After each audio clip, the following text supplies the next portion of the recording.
blindar la democracia de la corrupción y de las puertas giratorias. No podemos normalizar la corrupción. Prometo, por mi conciencia y honor. Llevamos ya, como les decía, 3 semanas de confinamiento. Siento que me enfrento a todo. No tengo a nadie detrás ni al lado.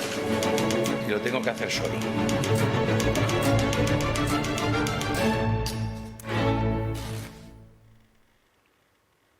No sabemos si estamos al final de la escapada, pero ese auge y caída de Ábalos termina, como acaban de ver, entrando junto a Koldo García en la prisión de Soto del Real, la misma de la que la semana pasada salió Santos Cerdán.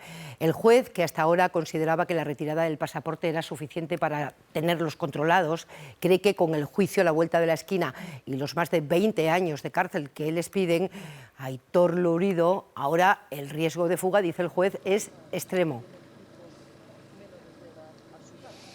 Sí, de hecho, esa percepción del riesgo que tiene el juez ha variado bastante respecto a las 2 ocasiones anteriores en las que decía que no había todavía razones suficientes para encarcelar a Ábalos y a Koldo García, pero dice que ahora la investigación de esa trama de las mascarillas y de las comisiones ilegales está a punto de terminar, que los indicios en su contra son muy importantes y también ha pesado, evidentemente, el cambio de posición de la Fiscalía Anticorrupción, que hoy también ha pedido esa prisión provisional para Ábalos y para Koldo. Han llegado aquí a las 6 de la tarde, van a dormir en el módulo de ingresos y mañana ya tendrán asignadas sus celdas. De esta cárcel en tan solo 8 días han salido o entrado los 2 últimos secretarios de organización del Partido Socialista.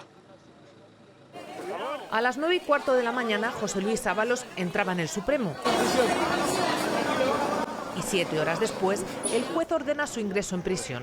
Según fuentes presentes en el interior del tribunal, estuvo muy nervioso toda la mañana y tanto él como Koldo García dijeron en la vistilla de prisión que no se iban a fugar. Pero Anticorrupción y el juez no piensan lo mismo. En su auto, el magistrado asegura que hay un riesgo extremo de fuga y dice que tanto Ábalos como Koldo García tuvieron cantidades de dinero en efectivo y contactos en el extranjero, sobre todo en Hispanoamérica, que les servirían para emprender y sostener una fuga. El juez rechaza todos los argumentos de las defensas. Dice que aunque Ábalos asegure que vive de su sueldo de diputado y que se lo van a suspender si entra en prisión, eso pasaría igual si le condenan. Además, cree que no se vulnera el derecho de representación por ser diputado. Sobre Koldo García, señala que aunque tenga arraigo en Benidorm porque tiene una hija pequeña y una madre a la que cuida, esos familiares podrían acompañarle en la fuga o que él podría preferir separarse de ellos antes que ir a prisión.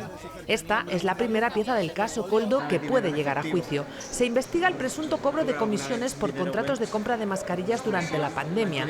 Anticorrupción acusa a Ábalos y a Koldo García de los delitos de pertenencia a organización criminal, cohecho, tráfico de influencias, malversación y aprovechamiento de información privilegiada. Ábalos es el primer diputado en activo que entra en prisión. Tras abandonar el Grupo Socialista, ahora se sentaba en ese escaño que ven ahí en el Grupo Mixto. Ya no se sentará, pero el escaño sigue siendo suyo mientras no renuncie, aunque al ingresar en prisión la Cámara suspende a Ábalos como diputado. Nos vamos al Congreso. Macarena Bartolomé, ¿qué significa exactamente esa suspensión? Que pierde sus derechos, no cobrará su sueldo y no podrá votar. Pero como no renuncia al acta, esa decisión solo la puede tomar José Luis Ábalos. Su escaño no puede ser ocupado por nadie. En vez de entonces en el hemiciclo haber 350 diputados, habrá 349. El bloque de la investidura pierde un voto, pero con Junts instalado en el no, en contra del gobierno, lo anunciaron hace semanas, ese voto de José Luis Ábalos ya no es decisivo, ya no sirve para inclinar la balanza. Lo que no está sobre la mesa es cambiar las mayorías. En el Congreso nos dicen que no hay, nos cuentan que no hay voluntad de hacerlo, así que la mayoría absoluta seguirá siendo 176. ¿Le preocupa la entrada en prisión del exministro? ¿Cómo cree que puede afectar al partido? El presidente del Gobierno guarda silencio sobre la entrada en prisión de su exministro Ábalos. La decisión del juez le ha pillado justo minutos antes de la salida de un acto donde le hemos preguntado. Solo 2 miembros del Gobierno han hablado esta tarde pese a una intensa agenda pública de todos sus ministros más políticos y también del propio presidente. Parece que la estrategia es justo esa, Almudena Guerrero, ofrecer la imagen de que trabajan con normalidad porque ya tomaron en su día las medidas sobre Ábalos.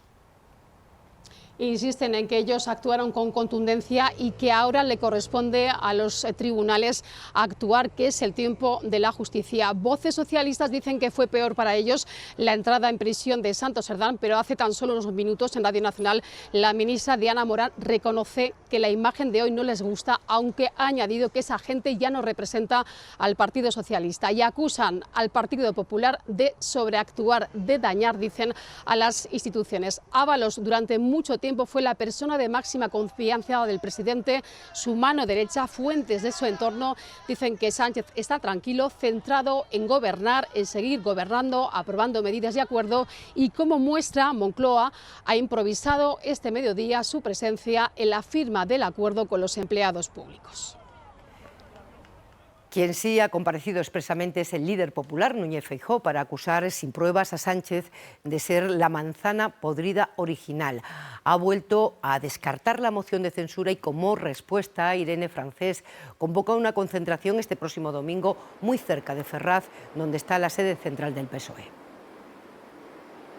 Sí, el líder del PSOE insiste en presionar en la calle con una nueva movilización el domingo en el Templo de Devot bajo el lema efectivamente mafia o democracia, un eslogan que ya han utilizado antes. Asegura Feijóo que no puede permanecer impasible ante esta degradación. Dice que Pedro Sánchez tiene la responsabilidad política de lo que está sucediendo y que todo a su alrededor se descompone, pero aún así no va a presentar una moción de censura. Dice que no tiene por ahora los apoyos suficientes, pero hoy no ha descartado dar ese paso en el futuro.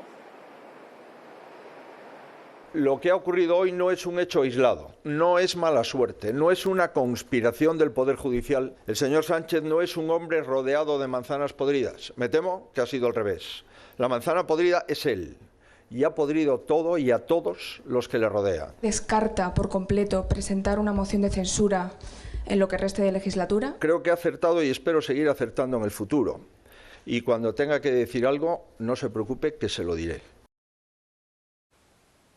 Feijóo sigue descartando presentar una moción de censura, pero Vox le insistía ya antes de conocer la entrada en prisión de Ábalos. Creo que sigue siendo el momento, independientemente de los números. Los números no dan porque por ahora ni Junts ni ningún otro aliado parlamentario del Gobierno se mueve. Para nosotros cambia poca cosa porque, repito, son las mismas acciones. Aunque Podemos pide no restar gravedad al caso. La corrupción es tan grave, la haga el Partido Popular o la haga el Partido Socialista. Que caiga quien tenga que caer, dicen también en Sumar. Recriminan la actitud de Ábalos. Que trate de apretar el botón del ventilador para distraer la atención, lo único que merece es el máximo desprecio. En el PSOE insisten en que han actuado siempre con contundencia y que ahora es el momento de la justicia. Ante la posibilidad de que el exministro tire de la manta, un socialista, Page, advierte. Yo tendría la mosca tras la oreja permanentemente. El jefe de gabinete de Ayuso recurre a sus coletillas. Ya os lo dije, dice sobre Ábalos, y añade que el próximo en ir pa'lante será el presidente del Gobierno.